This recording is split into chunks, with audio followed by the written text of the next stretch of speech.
A born storyteller, Brian O'Day candidly recounts his incredible experiences in the streets of Bogota, with a false bottom suitcase lined with cocaine, to the engine compartment of an old DC-6 whose engines were failing over the Pacific, to the cell blocks overcrowded with small-time dealers who had fallen victim to the justice system's perverse bureaucracy of drug sentencing. Weaving together extracts from his prison diary with the vivid recounting of his outlaw years and the dawning recognition of those things in his life that were worth living for, High tells the remarkable story of a remarkable man in the late 1980s drug business. Brian O'Day is now gainfully employed as a film and television producer in Toronto, where he lives with his wife and son. He also regularly speaks about his own experiences to young people struggling with addictions. High won the 2007 Arthur Ellis Award for Best Nonfiction Crime and is currently being adapted into a feature film. Give a big warm welcome for Brian O'Day.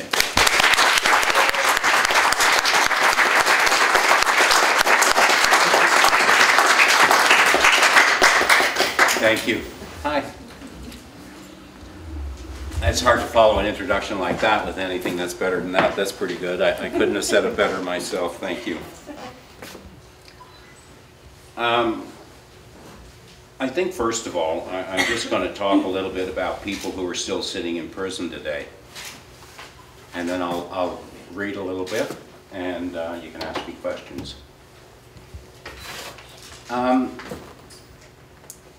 I spoke last week at a conference in British Columbia. It was a conference for investment people. It was a conference that had 1,000 stockbrokers come to it. And they were all very interested in what 40 companies that had booths at this conference had to say. And I was asked to speak there. So I stood up and I looked out into the audience, and there were suits, all suits, blue suits, black suits, pinstripe suits, beautiful suits. And I said to them, "Welcome to Reefer Madness 2014. You see, they were there to invest in the marijuana business." And I said, "And all of the beautiful suits, I love them. I love those suits. But every one of you sitting in those seats today owe those seats to people in orange suits who are sitting in prison today. I have friends in prison today who are doing 75 years for a ton of non-existent pot. They're inside prison. They're going to die in prison. And they're looking out at all of these pinstripe suits about to make money on a product that they're all doing time for and will die in prison for." So I told those suits that it's their responsibility to shout from the mountaintops as they're making their millions, and they will, to get those people out of prison. Because if they don't do that, then they're rotten people. As far as I'm concerned, most of them are fairly rotten as it is, but you know, there's some good people who are making money today. I have some friends who have money and they're decent people. But money corrupts people. It makes them greedy. It makes them think that they need more. And in order for them to have more, it's okay for others to have less. I'm a capitalist, but I'm a socialistic capitalist. I've made, you know, I had $250 million at one time in a hole in the ground. And what the cops didn't get, I gave away. Because I had no respect for it whatsoever, the money. But I had a good time. And I tell a lie if I said anything different. I had an awesome time as a smuggler. It was exciting, it was adventurous, and it was filled with great people. See, I can stand up here and say that today. Most people say, "Oh, but it's filled with criminals," but I didn't know many criminals in that business. I knew people just like me. They were friends of mine. They were fathers and mothers and brothers and sisters and ordinary people who just like to smoke pot. That's all we like to do. We like to smoke pot. So we had to get it. Somebody had to get it. Heck, there were, 50 million people who wanted it. Somebody had to get it. I never meant to get it, really. I just kind of, it just kind of happened. I was in university and A guy said to me one day, I used to see all these hippies. It was just when hippies started, and it was in Nova Scotia, and they used to hang out at Murray's Restaurant under the Lord Nelson Hotel. And they'd sit back in the corner, and they all had long hair, and I'm sure they were on acid and mushrooms and all this, and I found them fascinating. And in my second year, a guy said, would you like to try and smoke a joint? And I said, ooh, I don't know if I could do that. Yeah. Well, that was the first of, a million. I smoked it and I got high and I loved it. I loved it. We laughed and laughed and laughed. And I wondered, what is all of this about? Why is this illegal? All we did was have fun. We ate too much cookies and we probably sat around a little bit too much, but it was fun. And I loved it. And I wanted to share it with my friends. So I did. I brought some back to Newfoundland with me from Nova Scotia. And geez, next thing you know, cops were digging in my yard because somebody told them. And it wasn't very long after that I went to prison for the first time for pot. Actually, it was for hash. I got 19 months in a prison that had no toilets, no running water. One visit every 2 weeks for 15 minutes, no phones. This was in Newfoundland. St. John's, Newfoundland. We used to line up every morning with our buckets. Those were our toilets. And dump them in a hopper. The worst job in the joint was the hopper attendant. You can imagine, hey? You're the guy with the hose, hosing all that stuff down. And you could guarantee whoever had that job was in there on a drug conviction. Not murder, not rape, drugs. They hated us. I've been in a lot of prisons for a bit of time, and almost every single person I've met in prison was broken as a child and never repaired. They were punished then for the rest of their lives for that being broken as a child. And honestly, that accounts for probably 99% of the people I met in prison. So our model is to punish people and to punish them again. Our model is not to repair, but to punish. An industry has grown up around punishment. And it's up to us, everybody who's interested enough to come here tonight, to change that model. It doesn't work. If that worked, we would not be building more prisons. Surely we would be closing them. Would that not be the truth? So it doesn't work. We've thrown $1 trillion at this ridiculous war on drugs. I would never, ever, I just can hardly come to terms with it. And if I let myself, I could, get on a table there and shout about it. It's not right. It's not right. We have to stop treating our weakest among us as criminal. That is so wrong. I just can't imagine anything wronger. And I'm pissed off at our community, at our parents, at our politicians for their low grab and for their politicizing of people's weaknesses and for their blaming of those weaknesses on those people. It's wrong, and it needs to change. It really does need to change. Will it? I don't know. I don't think so. I really don't have much hope. It seems to be getting worse. So, rather than change the world, I think that the only thing then that I can do is change myself. And that's all I can do. And perhaps my changing myself will reflect on others. And they may, through my example, your example, desire that change as well. Love is so much friendlier and easier than hate. And affection is so much more productive than correction.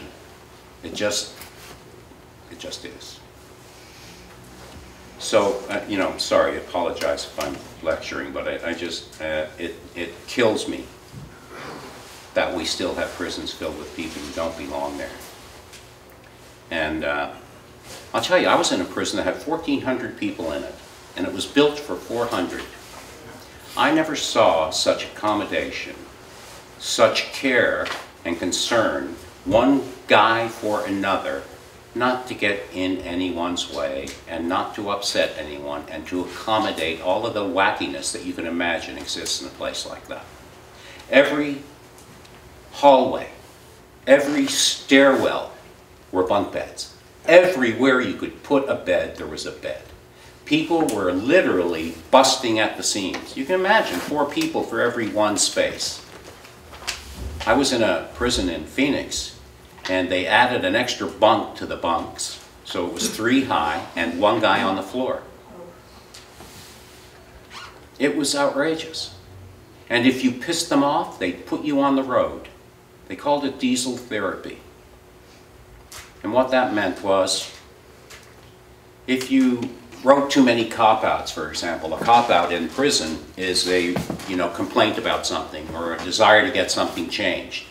They called it cop-out for whatever reason, I'm not sure. And if you wrote too many of those, they just ship you. And if they felt you weren't getting it, they would move you every 2 weeks. They put you on Con Air, which is a real airline. It's the U.S. Marshals Air Service. I spent 6 weeks on a flight from Los Angeles to New York. Figure that out. And so they just ship you from place to place and move you every 2 weeks. And why would they move you every 2 weeks? Because it takes 2 weeks to get your phone list and your mail list approved. So before you could get that approved, before you could call anybody or get mail from anybody or send mail to anybody, they shipped you again. I was in El Reno, Oklahoma, which is the hub of the U.S. Marshals Air Service, and there's a prison there. And I met 2 guys who were on the road like that for 2 years. For 2 years, asking me when I get to the next place, could I please call? If I ever get a chance, here's a number, call my family. Imagine. And there are 3 million people living like that in the United States. The United States has 3% of the world's population and 25% of the world's prison population. The United States has a company called the Corrections Corporation of America, which has recently offered to buy every state prison in the United States. Imagine, private prisons, making money off the backs of incarcerated people, most of them suffering from post-traumatic stress that's never been addressed. And there are companies making profit off their pain. And there are those same stockbrokers who I sat and talked with who have investments in that company, the Corrections Corporation of America. They offered to buy every prison in the United States, every state prison. And so here's how it works. I come to Ohio and I'll say, I'll buy that prison for $50 million and I'll take that one for $62 million. And it's a great windfall of cash for the states, and every state needs money. They're all desperate. So it looks really good on the front of it. Their grandchildren, however, will still be paying for every prisoner that's housed in those prisons, because then they pay rent, they pay a fee for every prisoner that's housed after that to the Corrections Corporation of America. That's all bad enough, but here's the worst part about it. There was one condition with the offer, and that condition was this, that they have to guarantee 95% occupancy for 25 years. Now that is about the worst thing that I could imagine. How can we change anything when we're building a corrections industrial complex that requires growth? Companies that trade on the stock exchange report quarterly. And those quarterly reports better have better dollar increases in profit. Well, where do you think that profit comes from? If the quarterly increase is not enough, how do they cut back to make more money? Do they cut back the pay of the people who run it? Do they cut back the money they pay for electricity? Do they buy cheaper food? Yeah, they buy cheaper food. Do they buy worse clothes for the prisoners? Yeah, they buy worse clothes for the prisoners. Do they cut back on winter jackets for prisoners? Yeah, they cut back on winter jackets for prisoners. Let me tell you what I was given when I went into Terminal Island to wear. I went into A&E, I got marched in, and I got brought up, and then they said, okay, and they issued me clothes. The pants that I got were too big for me, and I was a pretty big guy at the time. They were way too big for me. They had holes in them. The underwear they gave me had stains in them. They did. They were used underwear. They were clean, but they had stains in them. And I had to buy clothes in prison. A guy hooked me up. There was another Canadian on the yard, and he heard that I had hit the yard, and so he found me. And he went, "Look at you. Come on, I'll take you to my tailor." My tailor. My tailor. And he went and got me dressed, and he paid for it. And that's how you had to live in there. You had to figure out a game. We'd steal food. We had guys in the kitchen, and we would steal cases of fruit and stuff like that. And we would trade that for clothes or for whatever we needed. So, you know, it was, look, I am on the other side of this. It's an experience that I wouldn't trade for anything. It's a gift for me today that keeps on giving to me. Other people come out of there and don't embrace their story, and it's never a gift, it's always a burden. But I embrace my story and I shout it from the frigging mountaintops. You want to tell me that it's not okay to smoke pot? Excuse me, but fuck you. Fuck you. 95% of the violent offenses committed by people in prison were committed by people under the influence of alcohol. Not heroin, not cocaine, not meth, not PCP, alcohol. My father was in the booze business. And you want to lock me up for smoking pot and selling pot to my friends? Fuck you. It's none of your business. There's only one crime, and that's invasion. If you invade my person or my property, then I have a right to separate you from your ability to do that. And that means you have to go live somewhere else where you cannot do that. That doesn't mean we punish you where you live, but you have to be separated from your ability to invade my person or property. Anything else is a crime by definition. It's your interpretation of behavior as moral or immoral. It is none of your business what I do with any other consenting adult. Not any of your business, regardless of what you think about it. It's your business if I'm invading you. That's your business. But if I'm not doing that, then stay away from me. And do not tell me what to do. I went to prison for that. So be careful. You know, I'd love to read you a piece from my book that I can't read. I went, you know, I had the interesting experience on Monday night of speaking at a book club of Rhodes Scholars. Okay? Women. 6 women. A psychiatrist. Okay, the moment she said she was a psychiatrist, I could hardly talk. 3 doctors, a business designer, and a land developer. And I was, you know, surrounded by giant brain power, but the psychiatrist scared the death out of me. And I wanted to read, and I did. I read this piece. It's my favorite part of the book. And I started to cry, and I couldn't stop crying. And the psychiatrist is there. I knew I was just, when I was trying to read, I couldn't, and it's the best, as far as I'm concerned, best part of my story. And I thought for sure this woman thinks I'm nuts. But, so I'll never read it again. However, I recommend that you do. And I'll tell you a quick story about what that piece was and what it was about. And then I'll read something to you, and you can ask, I'll take any questions. I had a friend, we're making a movie next year about my book, and there's a character in my book that will be, he shows up in my book from time to time, but he's a much bigger character than I depict him in the book. And he's grown on me since then. And this was a guy, look, I went to prison, I was scared to death, just like you would be. I made the mistake of seeing a film called American Me before I went to prison. I don't know if any of you have ever seen American Me, but it's the most authentic depiction of state prisons in the United States, and it is horrifying and frightening. I was to learn later federal prisons aren't quite like that. The state prisons are run by inmates, the federal prisons are run by the guards. But I didn't know that. And so I got led into the prison, and I was scared to death. And everything that I was frightened of in my mind, I saw the moment I crossed over into the prison. I saw the do-rags and the tattoos and the La Familia and the black gorillas and the Mexican mafia. I saw them all there. And they all freaked me out, and I knew I was done for. I was completely done for.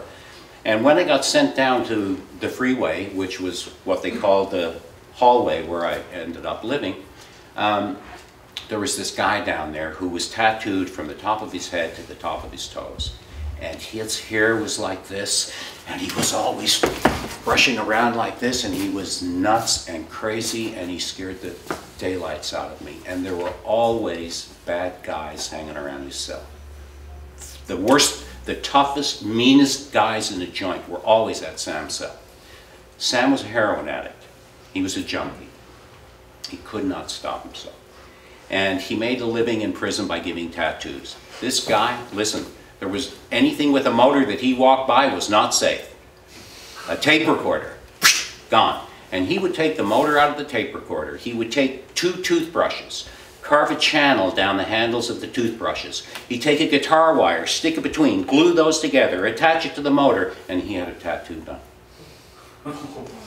It was extraordinary. I mean, the ingenious ways that people overcome and create when there's nothing seemingly to create with. It's really incredible. Incredible people who need a chance. So Sam, I was scared to death of him. He became my best buddy. Sam was on a quest. When I got into Sam and got through the heroin, he would always try and give it up when we were hanging really tightly. But he could never, you know, he would fall back again. He couldn't help himself. Sam's wife killed herself. She overdosed on heroin. And so the piece in my book I talk about and that I can't read is about his experience when his wife died and what he did. And I'm not going to tell it to you, but it's in the book. And it's my favorite part of the book, but as I said, I simply can't read it. So I think tonight I'm just going to read you kind of a wacky little part of my life. Actually, it's all pretty wacky in here. When I read it, you know, it's full of stuff that I would never do again. So, at one point, I was living down in, I was kind of living between Jamaica and Colombia. And we were trying to run loads up out of Colombia on a boat. We had a 100-foot Baltic trader built in 1899. It was a gorgeous boat. And we were waiting for the load and waiting for the load, and we lost 3 loads. They just disappeared. And so we got a DC-6. We went and bought a DC-6. A DC-6 is a pretty big plane. It's a 4-engine plane. And it's a very big plane. It's a very big, heavy, old plane. We got it in a graveyard, a plane graveyard. We bought it through a guy who was a paraplegic. We used his name. He let us do that. And, but none of us could fly a 4-engine plane. We had a guy, he could fly a 2-engine plane. He flew, he had over 2,000 hours flying for Purolator, and he said, I can do it. I read the book. But someone has to come with me. I said, I'll go. Can you fly? No, but I could learn. Okay, learned to fly a DC-6 in about half an hour. So I went with him, and it was utter insanity. It was fantastic, though. We had an amazing time. We crashed that plane a couple of times, and it ended up in the ocean with 16,000 pounds of pot on it in the nighttime, and here I am to tell you that story. So I lived, obviously. Dick didn't, however, the pilot. And was it not for Dick, I'd be dead today. He never flew a 4-engine plane before, but I'll tell you what, that's the best pilot I ever flew with. We put that plane through some horrific things and survived. He survived that night, but he didn't survive another night. And I didn't find that out till just about a year and a half ago. Someone from the 70s found me on Facebook and said, Dick died the next year doing exactly that. So I was sorry to hear that. And I had a bookmark in here a second ago, and I took it out and put it down right there, and of course now I'm in trouble. So if you'll just give me 1 second. This is chapter 21, and it's entitled, I Foolishly Volunteer for a Dangerous Assignment. Dario said he wasn't happy. We were waiting for Bernie in a quiet corner of the family restaurant. Dario had taken off his immaculate suit coat and draped it carefully on the back of the chair. He'd shot the cuffs of his perfect shirt. He looked at me from under his dark Indian brows. So, 3 loads, no? Vanish. His always raspy voice had a tinny edge to it, and for a moment, despite myself, I thought of the pistol he carried. He took out a cigarette and looked at it with huge seriousness. He wanted me to understand that he was worried about where this pot had gone. Vanish? He said again. Mucho dinero, amigo, mucho dinero. Not that it was my fault, damn it. It really wasn't. And I wasn't really sure if he'd done all he said he'd done. Something about the whole boat fiasco failed to ring true, but what the hell, it was history. We were still working together. Excuse me. It was like he shared my thoughts. See, he said, he pronounced it as the lisping Castilian thee. These is a very good idea we have, excellent plan, but Brian, you must do something, maybe something hard. You must find the airplane, right? A big one. You find it, and I load it in Rio Hacha, right? Then he smiled. I always knew that Dario liked me. I always liked him, too. I nodded, that's right, and who's paying? He smiled again. You pay for this airplane, and all these people. I front you the pot, 15, 20,000 pounds. That's right, I said. See, said Dario. Bernie reacted without enthusiasm, but he didn't actually scream or swear. Bernie was a maniac. He was my partner, and he was not a good guy. And I eventually had an issue with him. Bernie reacted without enthusiasm, but he didn't actually scream or swear, and before long it was clear that he liked the plan in principle. We agreed that he would head to Rio Hacha with Dario, while Richard and I flew to Atlanta to meet Richard's old friend Dick the courier. Dick claimed to have logged some 2,000 hours in a medium and large twin, including DC-3s, on overnight runs for Perlator. He was now ready, anxious even, to join the world of dope smuggling in a major way. According to Richard, Dick had great flying instincts, truly loved airplanes, and knew a lot of kindred spirits in the South. We met him at the Holiday Inn in Atlanta, and I liked the man immediately. He was young, a genuine Southerner, gangly with short brown hair and light freckled skin. He spoke with a trace of a drawl until his third bourbon, when his true ancestry surfaced as a full-blown, whole-hog drawl. Dick felt the best plane for the job was the DC-6, a real airliner and a military workhorse for years. Richard and I nodded. I haven't actually flown a 4-engine plane before, Dick said, somehow managing to nod as he said it. There was a brief silence. Richard and I looked at him steadily. Wouldn't be like that much more complicated than a twin, he nodded, and again we nodded too. You give me a shot at it, and I'll buy you a plane, I'll read the manual, and I'll do it all. Just got to get the, the theory. In that moment, I was somehow overpowered by the thrilling sense of this man's intrepidity. I'll co-pilot for you, I said. We were both nodding now, and I could feel Richard looking at me from the side. A moment after I spoke these words, I was wondering why precisely I had. In retrospect, it was probably my flying experience that prompted me to volunteer. And that experience was zero. We gave Dick a couple of $1,000. He would investigate the DC-6 market and meet us back in Chicago in a week. Okay. So we go on to talk about Georgia, an airport in Georgia that we got our hands on. A week later, Bernie was back from Columbia, and he and Richard and I met Dick and Bob in Chicago. We hung out at the family restaurant. No question, the service was good. Bernie's father owned a steakhouse in Chicago. Dick made his report. He located the DC-6 in Alabama. One never knows when hiring expertise whether the hiring cart may precede the expertise horse, but in this case, things worked out to our advantage. Along with the aircraft, Dick had uncovered a gentleman broker whose office was a large Alabama airstrip, an aviation graveyard full of tired old radial-engined work planes.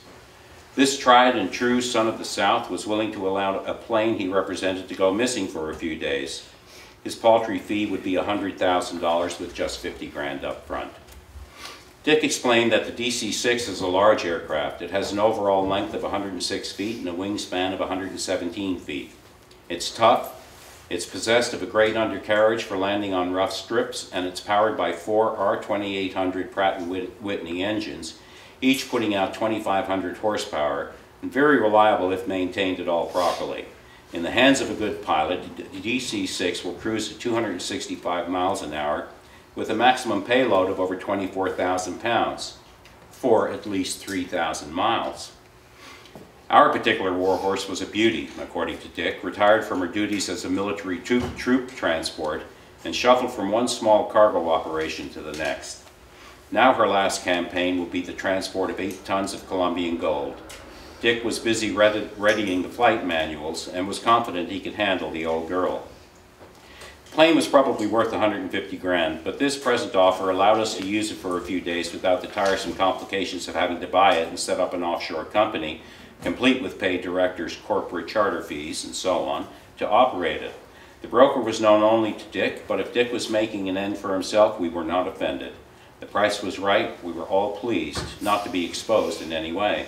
When I say all, I mean all except Bernie, who sniffed and bitched through every event, however exciting.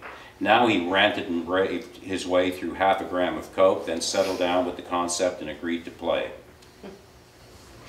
If you mark a certain small town in the Guajira Peninsula of Colombia as the center, and draw a 3,000-mile radius on a map of the Americas, you'll find that all of the southern and mid-Atlantic states fall within the limits of our range.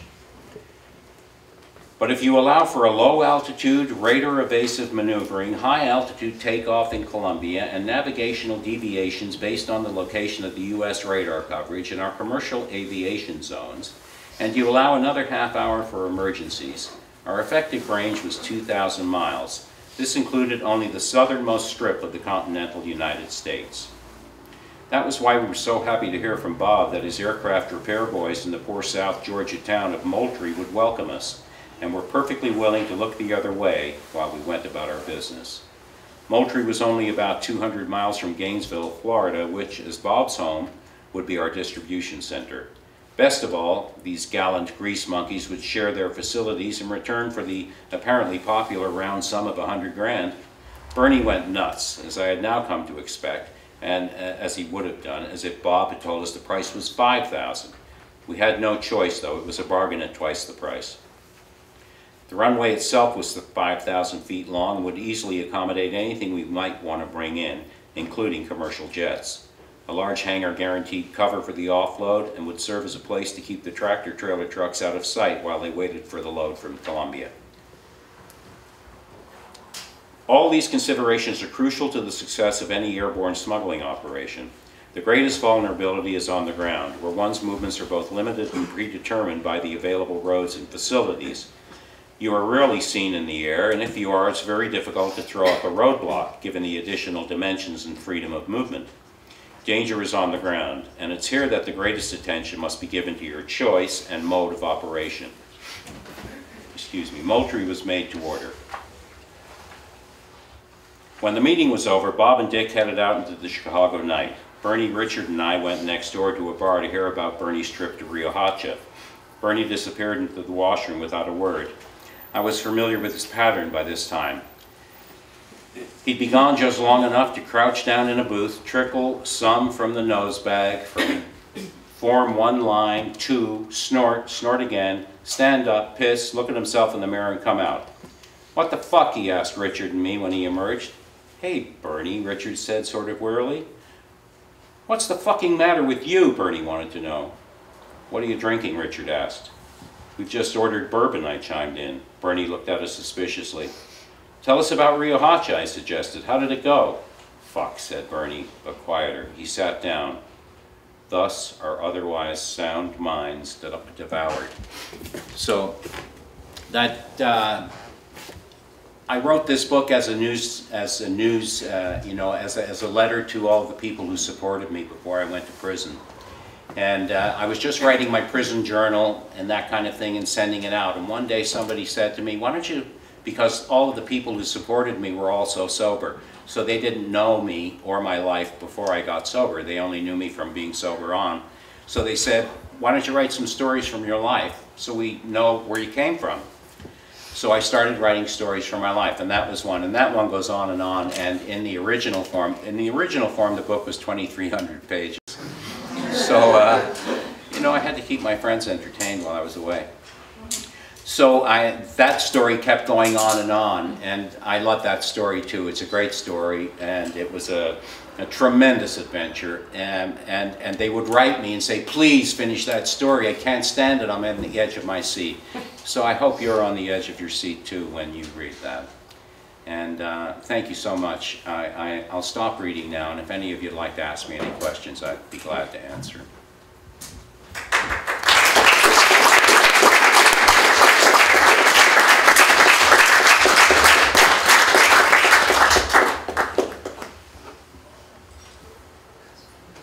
I've got maybe two short questions. Okay.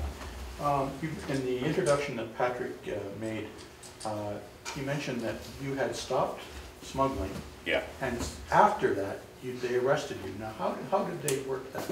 I'm surprised. I had a heart attack from a coke overdose when I had too much money and not enough brains. I did cocaine like I would go buy a 1/4 ounce or a 1/2 ounce, and I would stay up until it was gone. I would do it all. And I had lots of, the last year of doing it, I probably went to bed 100 times. The last run I did is when I ended up with all that money, I figured, you know what, I'll just go get a kilo of coke. A friend of mine had 1,000 keys in a warehouse, and he said, I'll just give you a key. And that's 35 ounces. And I thought, oh, I'll never have to go to the dealer again for, at least a month. So I took that key and I put it in my garage, and I just wanted to check it out, So I cut, and it was a block like that, okay, like a foot square block that was that thick. It was the most beautiful cocaine I ever saw in my life. Now I realize beautiful and cocaine is kind of an oxymoron because it's a horrible drug, but for 15 years I had a lot of fun doing it, and I never had a problem with it, but for 5 years it was hell, and I couldn't get out of it. So I took a razor blade and I cut a little slit in the side of the bag, just have a little bit. 8 days later, my heart exploded on the floor of a friend's guest house where I was hiding out. Now, if getting rich and having a lot of money worked, what was I doing hiding in my friend's guest house? I called it the Peeky Boo Motel. The curtains were closed and I was always peeking out, seeing who was out there. And on the 8th day of doing this and smoking 3-4 packs of cigarettes every day, drinking, untold bottles of whiskey, and it was a nightmare. It was a complete, as much poison as I could put in me, I put in me for 8 24-hour days straight. I was walking by, and I remember clearly, walking by the bathroom was just kind of off this little walkway between the living room and the bedroom. And I was walking by the bathroom and I had the bag in my hand, and I happened to look in the bathroom and the mirror was right there.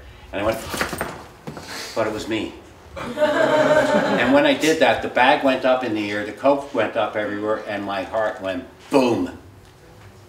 And I woke up in hospital. So, I'm answering your question. Okay. I'm going to get there. I'm getting there right now. So I got sober. I ended up in hospital and I said, that's it, I'm out.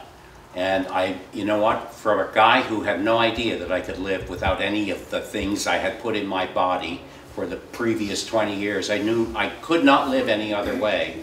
I came to, and all the desire for all of it was removed. A total miracle, okay? It was just removed. So, how did they get me was the question, and why? So I love sobriety. So I started going to meetings like crazy in the AA club and CA and NA and NEA, I was in all of them. So I go to 3-4 meetings a day, and eventually I went to work at the hospital, and I became the head of volunteers, and then I started doing group sessions there and become a counselor. And then one day a knock came on my door, and you know what? I was asleep in bed when the knock came, and I knew who was at my door. I just knew. And I rolled over and I looked and I saw a gun in through the mini blinds on the door to my deck, and I didn't know, I had no friends who had guns. So I knew who this was. And I opened up the door and two guys were standing there, they had guns in their hands, and one of them held up a badge, it was a DEA. And he said, "Is your name Brian O'Day?" And I said, "I wish it wasn't, but it is." So how did they catch me? The last load we did was 75 tons of pot. It was split over 2 loads. We did the first part, we got it in, it was 25 tons. We went back and got the second part over in Vietnam. We brought it back over, and what we did was we repackaged everything in fish boxes that looked like fish, because we had a fishing business up in Alaska. And so we pulled our boats. I had 3 ships, 160-foot longliner, with an automatic Marco longliner. It was a fish killing machine. A 100-foot tender vessel that packed fish for people and carried it, and 58-foot longliner. And so these were all part of our game, but they were fishing boats. They fished all the time. We only did the pot thing with these boats twice. Anyway, we took the boats up into a fjord in Alaska, covered them with trees, tore them down, large trees, covered them with tarps and then the trees so they couldn't be seen from the air. And we quality controlled the pot. We opened it all, repackaged it all in shrink wrap with barcodes and our logo. We had a logo in all of our kilo bags. You know, the U.S. has the eagle with the arrows, that thing? We had the flying chicken with the pot leaves. It was awesome. And we all wore t-shirts with the flying chicken on it and underneath staff. It was so cheeky. So anyway, we were getting ready now to bring this second part down. Up until this point, we all had scanners. There were 110 of us in our group. And we had police scanners, but we could never listen to the federal government. We couldn't isolate their frequencies. We had all of the local police and all of the local security and all of that, but no feds. So the day before we brought it down, we happened to bring a guy up from San Diego just before he was going to jail too. But this guy had a spectrum analyzer. With the spectrum analyzer, he was able to isolate the frequencies of the DEA, the FBI, ATF, all of the federal agencies we wanted. He got them. So we now reprogrammed all of our scanners so we would hear them anytime. So we flew 2 of the captains of 2 of the boats down to have a final discussion before we brought the boats down to do the offload. We flew them into Seattle. I picked them up at the airport, and we were driving up to Anacortes, about 90 miles away. It's up by the Canadian border, to have a meeting, our final meeting before we brought it down. As we're driving up Highway 5, my scanner lights up, and they are talking about following me. Okay, after I changed my pants, I didn't actually, I had to sit in them. I just took off, boom, and kept driving. And I drove for like 6 hours until there was no gas left in the car. I went down dirt roads. I went on every side road. Every car, as far as I was concerned, was a cop. Every car behind me, that car coming up there, that car over there, and the cars that are way down there, 50 miles away, they're all cops. So I just kept driving, and the 3 of us are in the car just, freaking out. And pulled in, we had a safe house. And the deal was, anytime anything went down, you call the safe house. That person at that house was able to communicate with everybody at all times. So I called the safe house, pulled in finally near Spokane. I mean, we started over in the ocean, and now we're practically in Idaho, okay? And I phoned, and she said, "You're the 4th today. Call back in an hour. We'll set up a meeting." So a meeting was arranged, we all met, and we had to decide what to do. Here we have, we got 30 guys on boats up here. We got a load up there, 50 tons of pot. Okay, that's like $180 million. But the guys were what we were thinking of. What are we going to do? So we got in touch with the guys. We had a way of communicating, and you'll read about it here, but I'll tell you. We all had dictionaries. Everybody had the same dictionary. And we had single sideband radios. You could talk all over the world on these radios. But you can't talk out loud. So how do you talk? We would write a sentence down. So I want to tell you, We are in trouble. We think we might be able to pull this off. Are you in, or do you want to throw the shit away? So we look up every word in the dictionary, and this is how it works.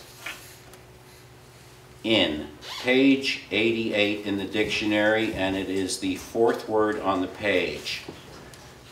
Please check the following part numbers: 88-4, 271-12, 816-72. So you went to the dictionary. The first one was the page, the second one was the number of word definitions down on the page you had to count. It took a long time to have a conversation. You know, we figure it all out, and then we go, part number, check these following, and we do our whole sentence. But it'd take about 2 hours to get an answer back, because they had to figure out how to answer us as well. Then we would have to go to the dictionary and unwind it all. So we got in touch with them and said, do you want us to throw the shit away and come back? Because we were all totally prepared to do that. And everybody said, no fucking way. So we had to figure out what they knew. The first thing we did was we phoned a lawyer in LA. He hired us a private detective. This private detective was a former DEA agent. His name was Steve Swanson. Peace and blessings be upon Steve. He's dead.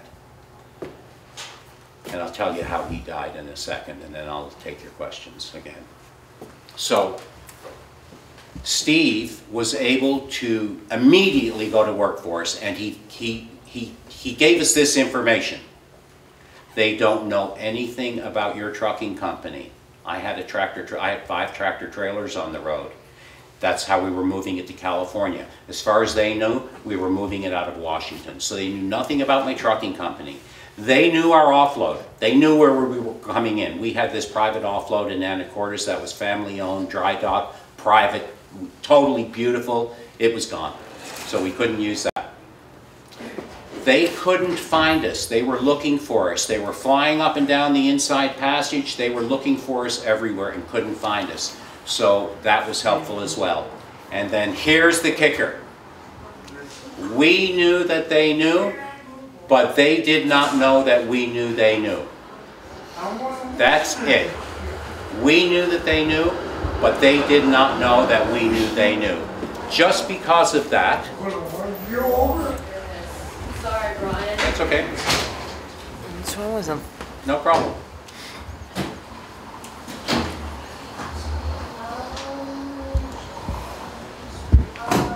Let me hear what they're saying.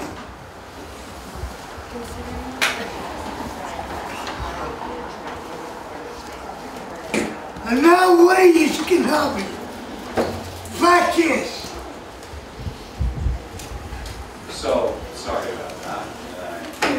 I tried to be a little more understanding than usual because of the stories you were saying earlier. He was very intoxicated. I apologize to him. No, listen, you know what? Alcohol's never been accused of making anyone any smarter. So that was how we were able to pull it off, was that single sentence. We knew that they knew, but they didn't know that we knew they knew.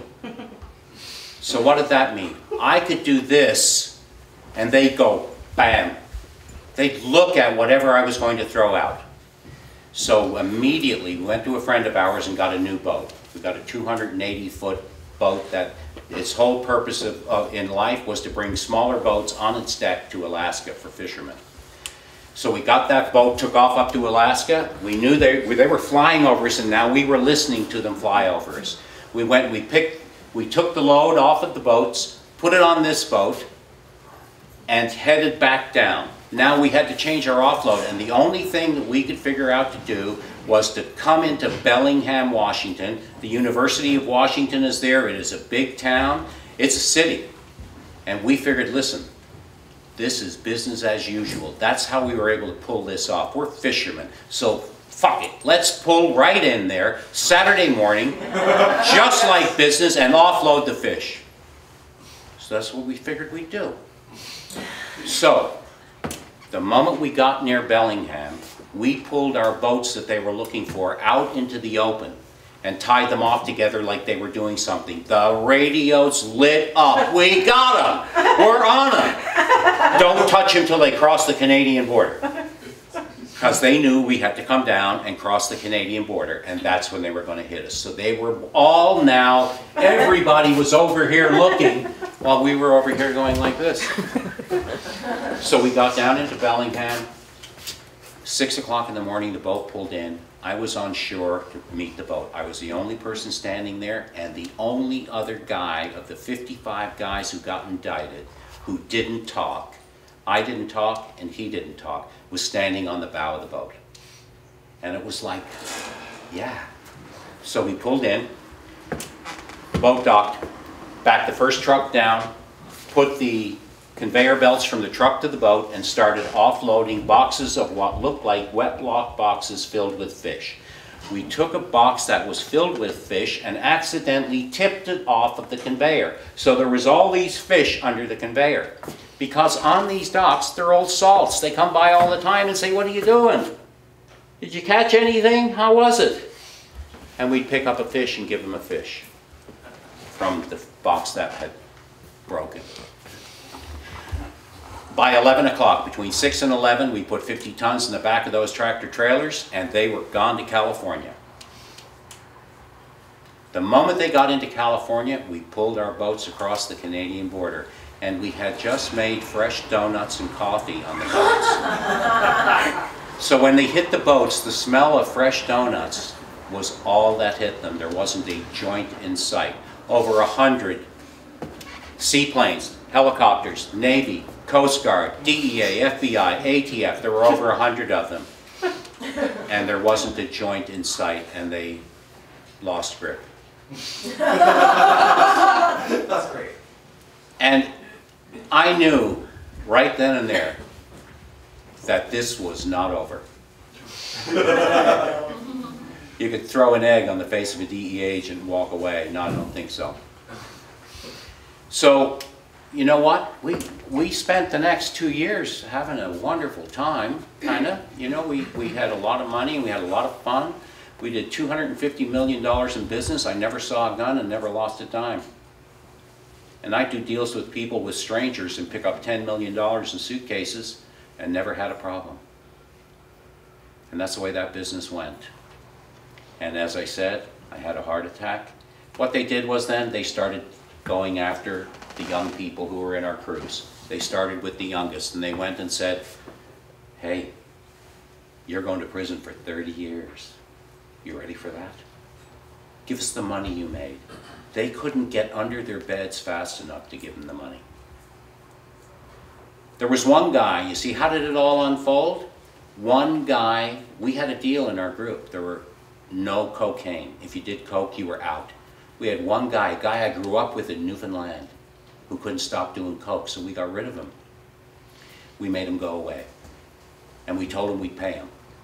And he came back. He heard from the community, this little community where we were working in, that we got the first part of the load in, so he came looking for money, and we had to decide how much money to give him.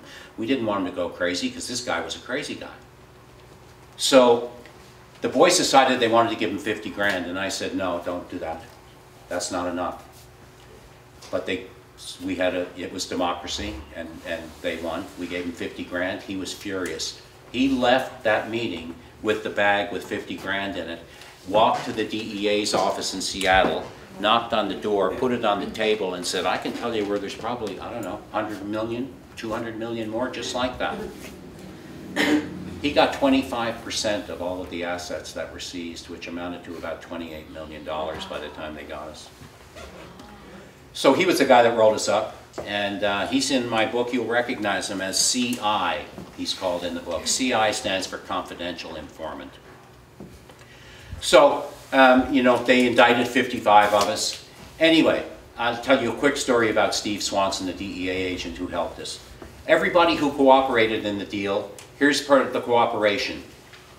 Here, I didn't cooperate, so I agreed to do 10 to 12 and a half years, $1 million fine, give up everything, and that was that. The people who cooperated all made their deals, and they had to talk. And that means if the cops indicted anybody and they needed people to testify, they had to go testify against those people. See, I could not do that. But, you know, I understood why they did it. I understood. I did the easiest thing for me to do, and they did the easiest thing for them to do. There were two different things, but we both did the easiest thing for us to do. And I do not begrudge them that. And their lives, because of one incident, got way worse than mine, and I feel for them because of that. 2 years later, they indicted Steve Swanson. And he was charged with aiding and abetting a continuing criminal enterprise, which is a hugely serious charge. That's like the RICO Act, okay? They call it CCE today, but it's like the old RICO Act, which is an ongoing criminal enterprise, the mafia. That's how they go after the mafia with the RICO Act. So they arrested Steve. He was arrested in Florida, brought him to court. He was in court. He was defending himself. 5 minutes into court, he said, I need to take a recess. I left papers in the car that I need for my case. The judge gave him a 10-minute recess. He walked out of the courthouse and stood in front of a truck and killed himself. So all those guys whom I love were waiting to testify against him, and they came in and told him that Steve had killed himself. So these guys have to carry that. You know, it's the government's fault. They stack brother against brother. They threaten you with 30 to 50 years in prison if you don't give someone up. How can people not do that? How can people not do that? I don't know how I didn't, but I didn't. I didn't because I had the support of the community I came from. I had the support of a great community of sober people who all wrote letters to 17 individuals on my behalf. That's what made a difference with me. And as a matter of fact, it made such a difference that the district attorney went to bat for me, the guy who prosecuted me.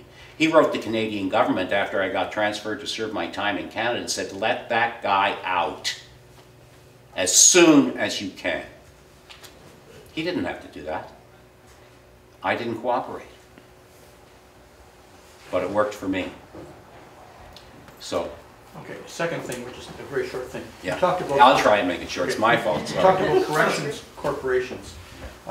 They are actually an outsourcing, or many companies use them as outsourcing for labor.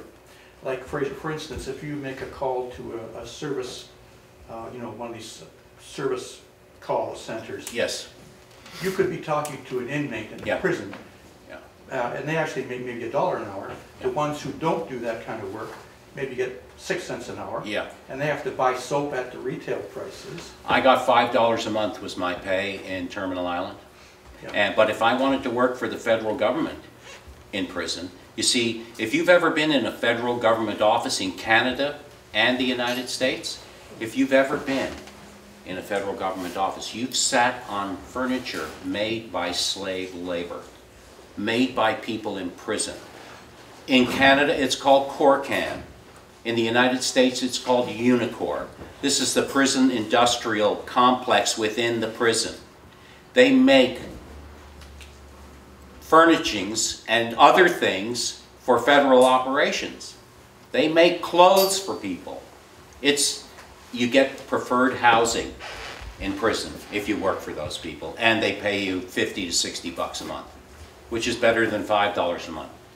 But those products compete with Canadian businesses. Oh, they compete with international business. That's Of course right. they do. But how can a Canadian businessman pay proper wages to his workers? Mhm. And he's got to sell his products to compete Yeah. with these Prison labor. prison labor. Yep. And they will say that, oh, we have to compete with China. Right. And they don't pay their people anything. So but the trouble is, the jobs here in this country, Yeah. real paying. It's, you know what, it's corrupt by its very nature.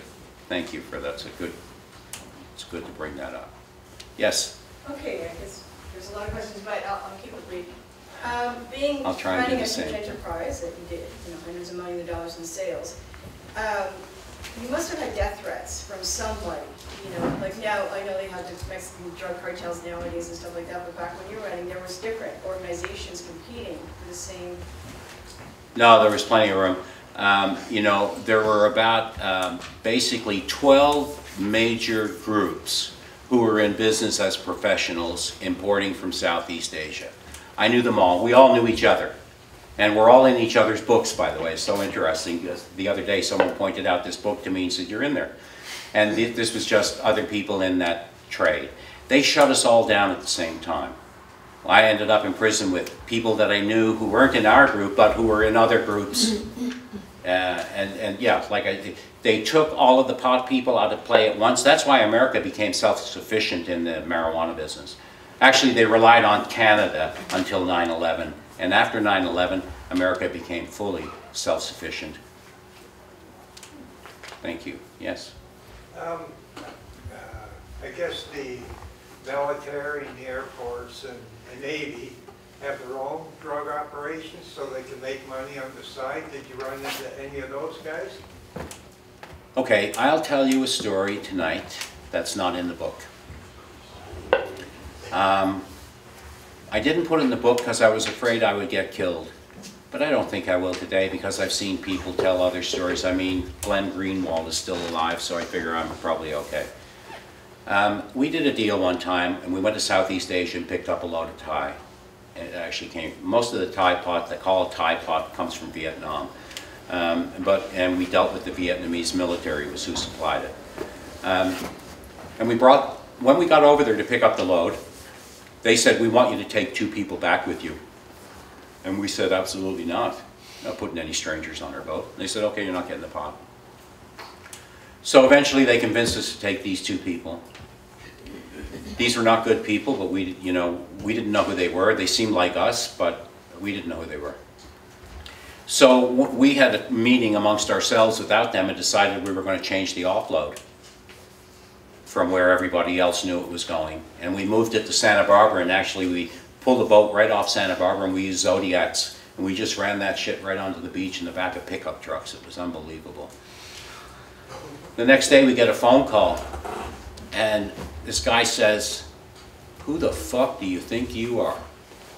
And it was to my friend Bill, and Bill said, well, who the fuck are you? He said, you got my fucking pot. And Bill said, I don't know what you're talking about. He said, don't fuck with me. Let me tell you something. Your brother Chris, right now he's sitting at such and such a restaurant in London. If I don't have that pot in my fucking hands by tomorrow, he's dead. And we went, who are you? He said, we're the CIA. And Bill said, right, you're the CIA. He said, listen, buddy, write this phone number down. Bill said, okay, he wrote the number down. He said, go anywhere on the planet and phone that number. Do it. So the next day, Bill and I went out to Canaan Dune exit off the Ventura Freeway in Los Angeles. In those days, it wasn't cell phones. There were no cell phones. And Canaan Road was where trucks went off often, and there were like 100 phone booths, banks of phone booths. So we went out there, and we phoned that number, and the person said, Langley. And we went, right, Langley. Sure. So we asked for the extension, and the guy picked up the phone, and he said, Bill, hang on a second. So Bill's holding on the phone, and within 10 seconds, the phone next to him starts to ring.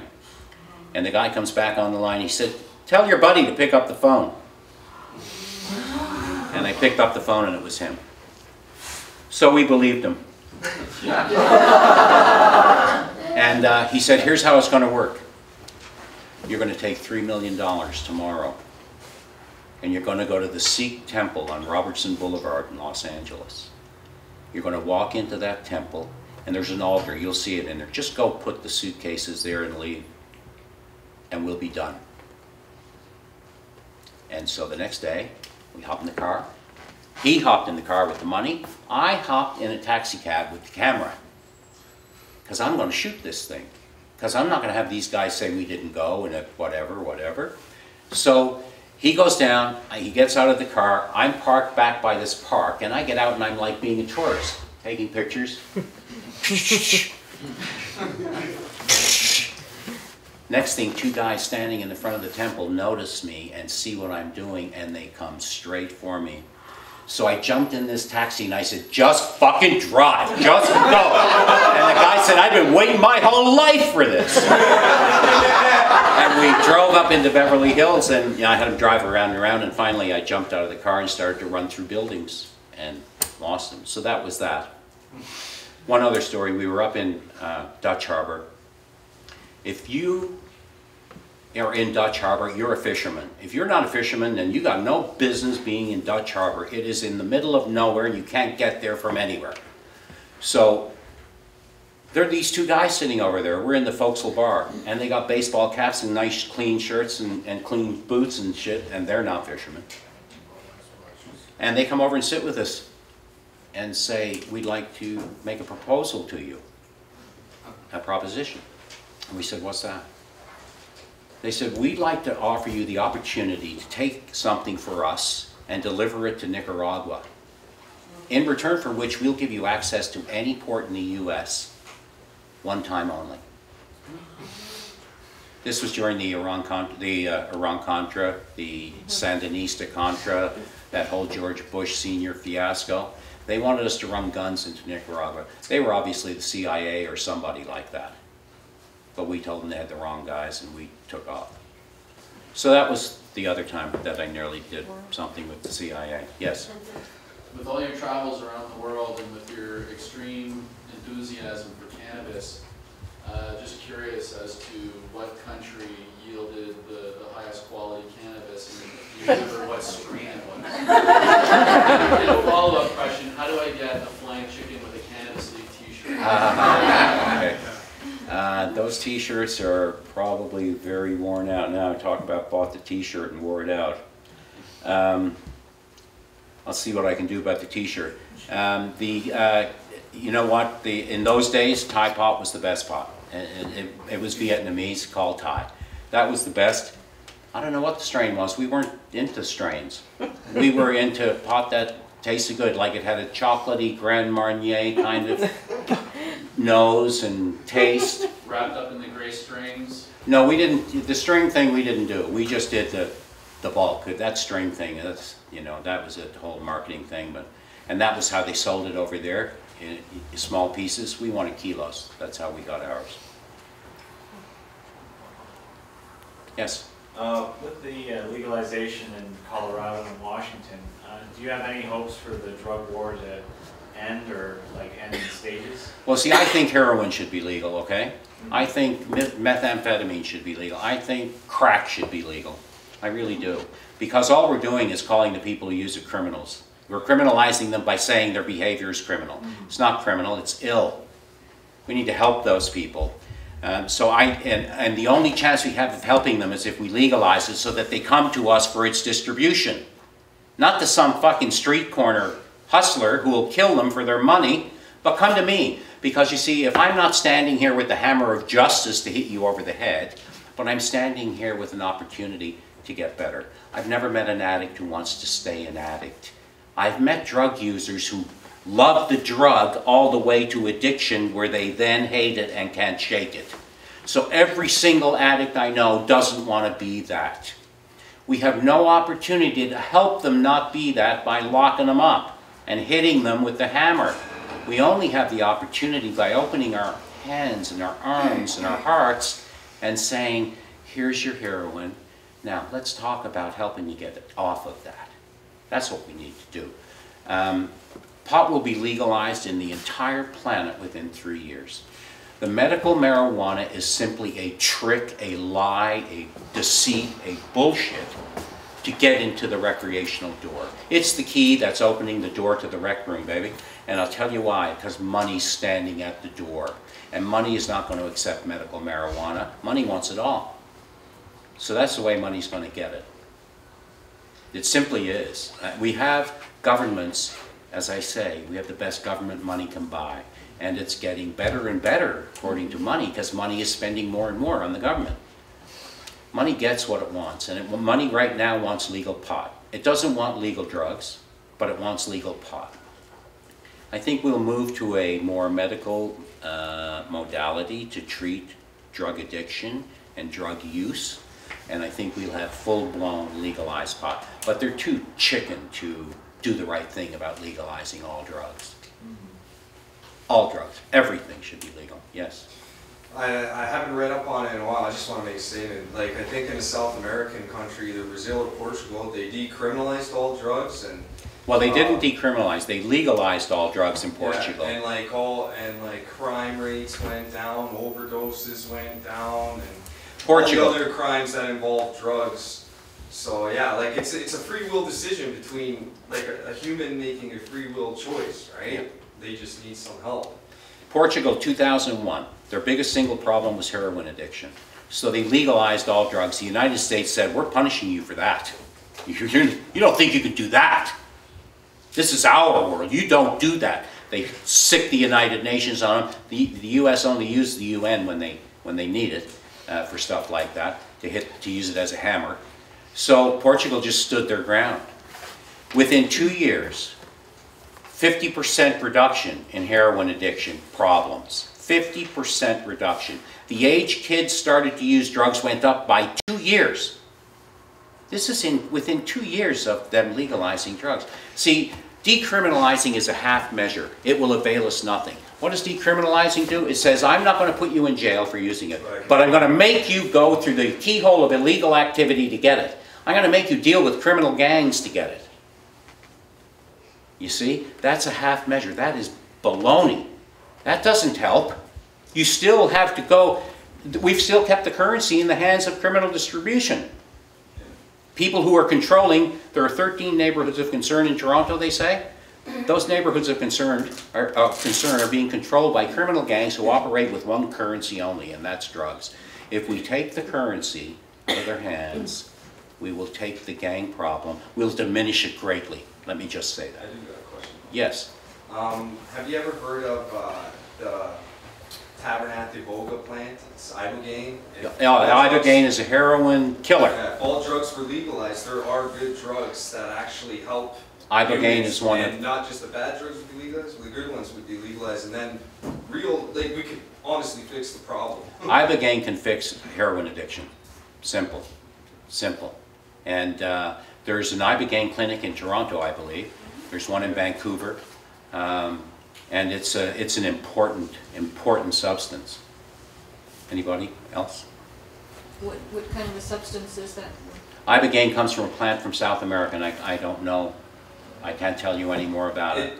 It resets chemical switches when you ingest it. It literally like detoxes the drug right out of you, but you go into a dream state trance. You endure visions, and people experience like spiritual experiences on it. And it's not just, it doesn't just clean out the drug, but it mentally somehow it rewires your brain, and it like lets you see things visually from a third perspective of like what's going on in your life. From people that I know have done it, that's what they told me. Gabor Mate writes about it, and he's a wonderful man. You should check him out. He's a doctor who's given his entire life to the east side of Vancouver, and you know what? He knows more about how to treat people than practically anybody on the planet, and our government won't listen to him. Yes? Is Ibogaine ayahuasca? No, it's different. Ayahuasca is different. But they're like cousins. Oh, I see. But ayahuasca doesn't reset chemical switches. Okay. But ayahuasca is an interesting experience nonetheless. I mean, you get to talk to, you get to change your life in that little, down that wormhole, that colorful wormhole. I've been down there a few times, and it can be horrifying, but it's life-changing.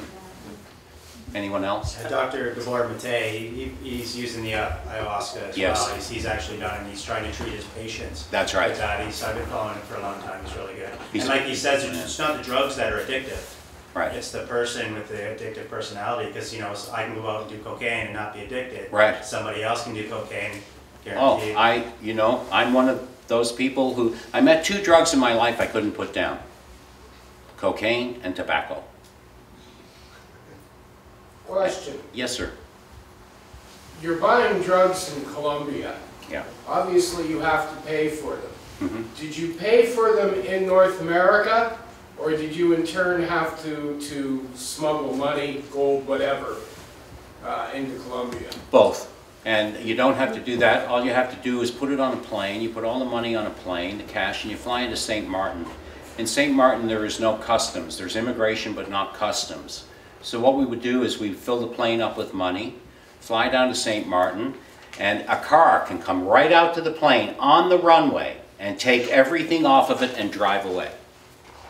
It seems to me you would have more problems smuggling the money out than you would. Well, thankfully for St. Martin, we didn't, because we would just go, land the plane, car would take the money, and it would drive it to a bank on the French side of St. Martin. That bank would then count that money, charge us 1% for the count, and give us a check for it. And put the check in your pocket and fly into the Cayman Islands and put it in the bank there. And see, it's not illegal to have secret bank, or in those days, it wasn't illegal to have secret bank accounts in Cayman Islands. Well, cash wasn't illegal either. By a Canadian tax lawyer. Well, cash wasn't illegal there either, but they looked in your boxes and bags, so they would see you had boxes and bags of cash. In St. Martin, they weren't interested in looking. So that's why you just bring the cash in, get rid of the cash, get a check from the bank, go put it in the bank in Caymans, and that takes care of it. And then you just, you know, get a card attached to the bank, and you just live that way. No, it's just a question. It's a problem I've run across myself in the past. No, you know, gosh, not that I would like to be confronted with that problem today, but certainly part of it. Like the money part I would like to have, but I wouldn't like to have to worry about getting it to South America. But they take some in New York and some down there. How did you get in the movie business? Oh, you know, that was, I ran an ad in the National Post. That ad that he read, former marijuana smuggler seeks legal employment, and I got on a television show. And I was a guest on the Mike Bullard show. And there was a guy who was an actor in a Steven Seagal movie that I met on that show. And the next day I bumped into him in my Starbucks in the beach. And I went, what's the odds of that? I just met you last night and here you are in my Starbucks. He said, this is my Starbucks. I've been coming here for 3 years and we'd never met before. So he said he had a friend coming from LA. They were going to Romania to make a movie and he had developed a pilot for a series called Mystery Tour. Did I know anyone in the TV business? I happen to have a friend who had a pretty big job at CTV, so I said, sure, give it to me, I'll send it to her. And geez, a month later we had a show. I knew nothing about the business, but I had resources. I was able to finance the thing, okay? The whole mishigosh cost me $250,000, a marriage. I was sued by my partners who stole over $100,000 from me. I was prevented from collecting tax credits because they lied to Cavco. I took a big fight and I got the money back. And it was a whole die-jive. And I got through it, but I was stripped of everything, you know. It cost me a lot. And I'm now just coming back. I partnered with an amazing guy. We're best buddies, and I just recently met him a couple of years ago. And he and I are like brothers that got separated at birth somehow. And it's changing my life. And now I'm back in the game in a way that I would not have been otherwise. So it was kind of an accidental. I had the house that I could borrow $250,000 on, and you know, I did it, and it turned into a nightmare, a costly nightmare. But I've repaired, you know, with the help of my friends, I've repaired my life, and I'm moving back towards where I should be. So I guess they weren't able to take all your stuff when you went to jail? They took everything. I got out of prison, I did not have one dime. The deal was, if they found 10 cents, I would have to go back and serve 30 years, and I signed that. So when I got out of prison, I did literally did not have a dime. But you know what, man? I felt pretty good. I felt like light. You know, it was different. It was interesting, but I felt relieved. Yeah. Since then, Revenue Canada's entered the picture. Forget about it. Did you have a question? Yeah. What's the most dangerous situation you've been in during your operations? I've been in gunfights. I got shot by a cop in Jamaica. I've been in a pitched gunfight in Colombia out in the middle of nowhere. And these guys tried to rob our factory. And it was a nightmare. You ever have to deal with? And landed the plane, you know, the most dangerous? Landing the plane in the ocean in the nighttime with no life gear. And having to swim for an hour and a half in the dark in the Caribbean. Wow. That was the scariest of my entire life. Okay? Without a shadow of a doubt. I've had guns put in my mouth, in my ear, up my ass. Nothing was as frightening as that. I got held up by the cops in Colombia, but that's in the book, you can read about it. Yes, did you want to ask? I was just going to say, is there anything, I guess you've been in a lot of really crazy, scary situations where you were obviously super nervous. Is there anything you did other than using substances to calm yourself down? In Using substances never calmed me down. They always fucked me up. I didn't think. That was the only way I was able to make it. You can't think in that business. You make a decision and you go. If you think you... Look, one day, in the third day of a coke run, I was in my friend's kitchen and she said, how come you never get caught? And I said, because I don't think about anything I do. And she said, what? I said, I don't think about it. I get confronted with the situation and immediately I know whether to do it or not do it. And I go with that immediate knowing. When I said that, now this is day 3 of a coke run, no sleep, on her kitchen counter was the complete works of Shakespeare. I flipped it open, and honest to God, this is what I read the moment I flipped it open. That it is known is well enough. What grows more known grows worse to smother it. And I went, yeah, thank you, Mr. Shakespeare. Prove the point. And so that basically that's it. If you think, you start to think it could go wrong. If you get it intuitively and you say go, that's a go. Any thought after that's going to cloud that. And you never know after that then. So that was my survival, basically. Cool. Thanks. Yes? Just a quick question. You probably know the answer to it, but I'd just like to get your opinion on it, please. In Afghanistan and the Stan countries, anything with a Stan on the end, they've estimated the amount of heroin is like a $300 billion industry, give or take. And I don't know if you got the opinion about that. Well, listen, for the past number of years, we've been guarding the largest single heroin grow-up on the planet in Afghanistan with our military and pretending we're doing something else. Forget about it. I've been there. That country is ruled by warlords who grow opium. The largest opium crop in the history of growing opium was our biggest year of serving in Afghanistan. Come on. Please. Pardon me? The Canadian? Canadian, American, all of us. We've been over there guarding opium grow-ups and protecting warlords who side with us and their opium grow. And we're locking up the people over here, our own people who they're sending it to. This is what's really going on. It's really that way. It is really that way. This is conspiracy culture. And you know, some of the conspiracies that are in here are pretty wild. But this is true. This is really true.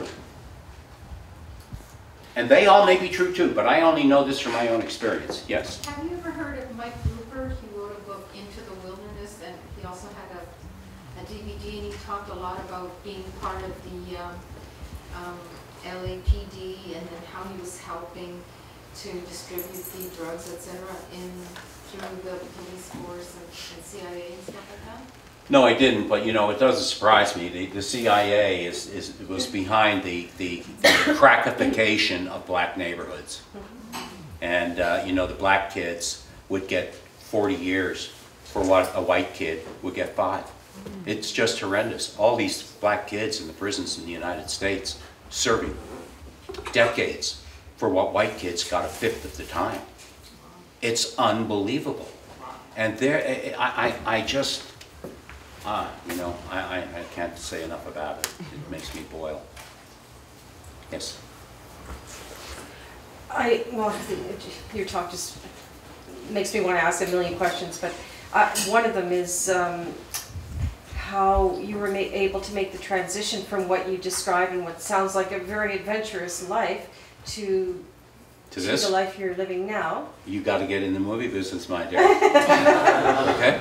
It's on time, under budget, and a lot of people. It's fantastic.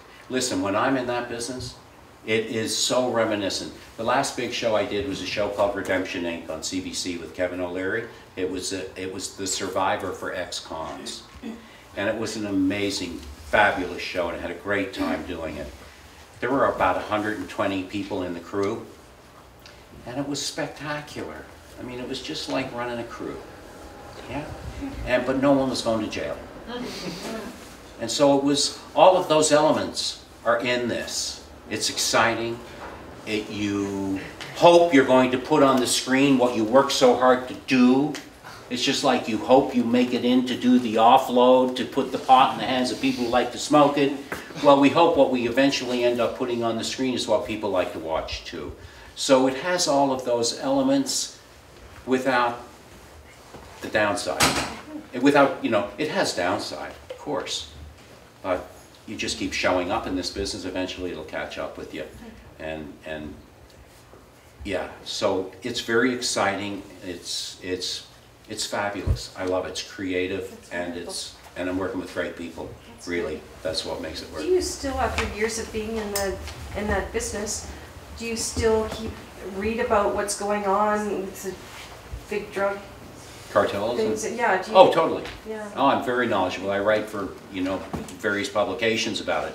So I'll tell you one thing, and then if you want to go home, go home. I was asked to write an op-ed for the New York Times and a couple of other papers. So what I did was I went to the Toronto Reference Library, and I took newspapers from 1920s, and I took a bunch of stories from the 20s, and I lifted them right out of the paper, word for word, and put them in my piece. And I changed one word in the whole thing. I changed the word alcohol to the word drugs. And every piece looked like it was in yesterday's paper. As they say in LEAP, which is Law Enforcement Against Prohibition, I'm a proud member of LEAP. It's got 28,000 law enforcement people in it and me. They believe all drugs should be legalized. Their motto, alcohol prohibition, drug prohibition.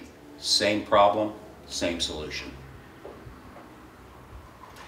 I was in a film a couple of years ago called How to Make Money Selling Drugs. It's a fabulous film. If you haven't seen it, you can buy it. You can get it on iTunes. It was the #1 selling video on iTunes for 3 months last year, and Amazon. How did I end up in that thing? When I was working up in Washington, there was a police chief up there named Norm Stamper who was on my tail. Norm Stamper became the head of LEAP and joined my side. And when they were up there interviewing Norm for the thing, he said, you know who you should get in this movie? Brian O'Day. And the next thing you know, I had a major part in that film, and it was fantastic. And it was the cop who was on me who made that happen. So that gives me hope. When Neil Franklin, who's the head of LEAP today, was the police chief in Baltimore. And Neil is one of my best friends today. It's extraordinary. So I have hope when I see that. I have hope for change, but I don't have belief for it. Yeah. Sorry, just another question on that. Have you ever been to Mena, Arkansas? You know, I may have. I used to run money across the country a lot, and I might have been through there, but I don't. Oh, I know who you're talking about. Yeah. Well, you know what? Those are pretty interesting characters down there. Nothing ever happened to those people. They were Clinton's friends, but they were huge. Yeah, I know what you're talking about. No, I had nothing to do with those people. I probably wouldn't have gone to prison had I. Yes.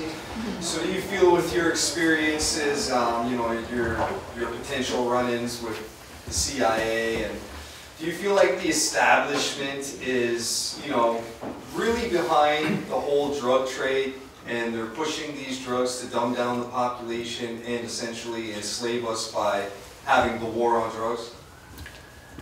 I don't know that they, you know, think that deeply. I think that they, you know, they want things their way, and you know, look, the CIA is a pretty interesting organization. I watched a movie last night called Two Guns.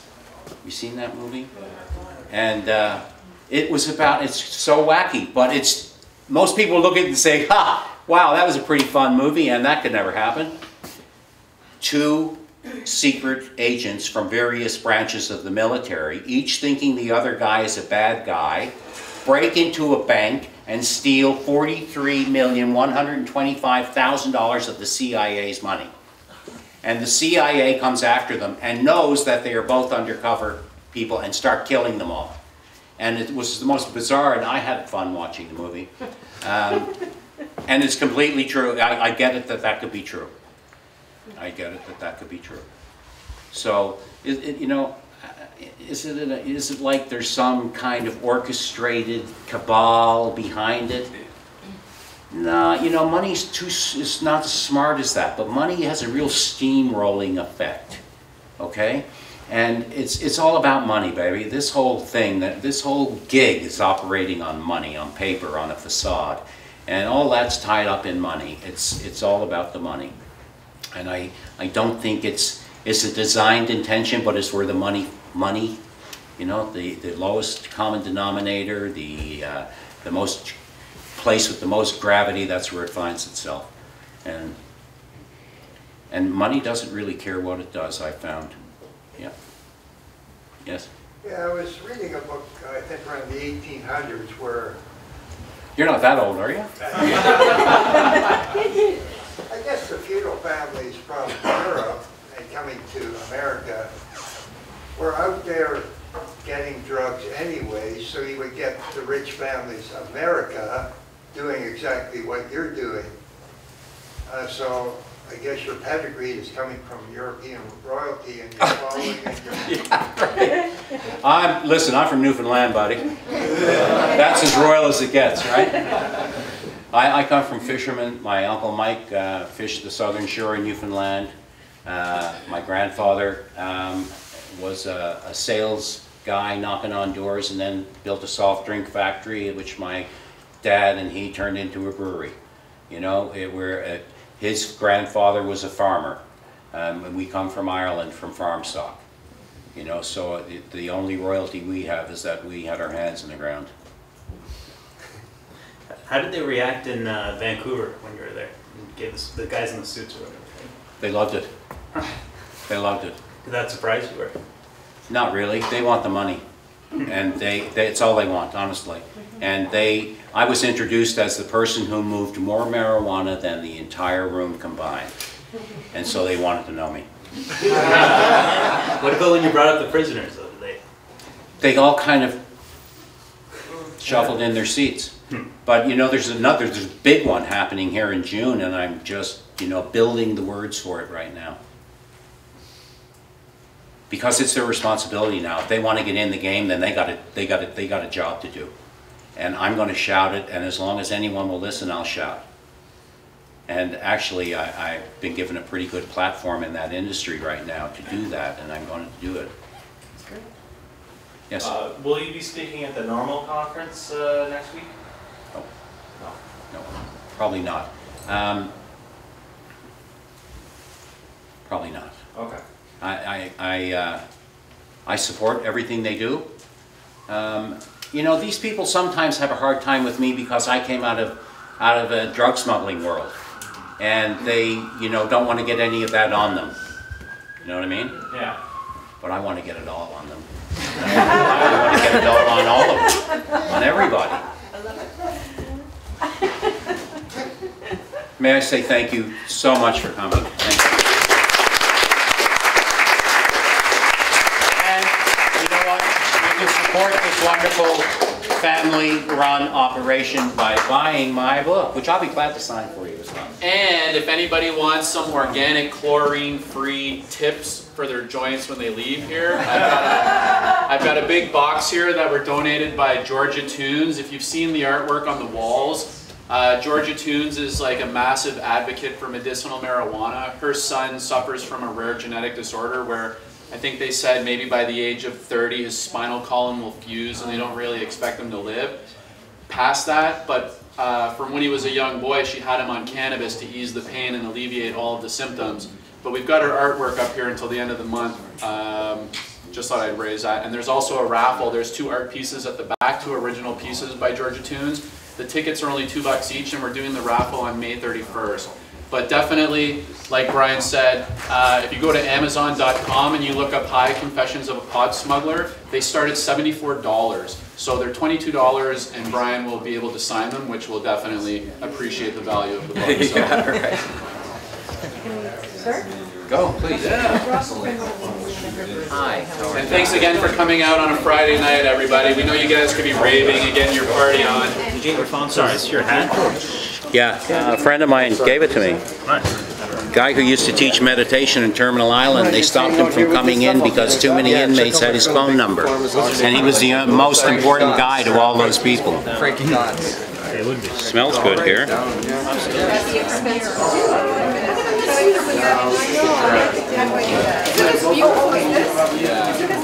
From the first day, the first line of this book was written in 5 minutes in prison. I just kept writing because I was freaked out, and I thought if I wrote down everything I heard happening around me, it would take the fear out of my head and give it a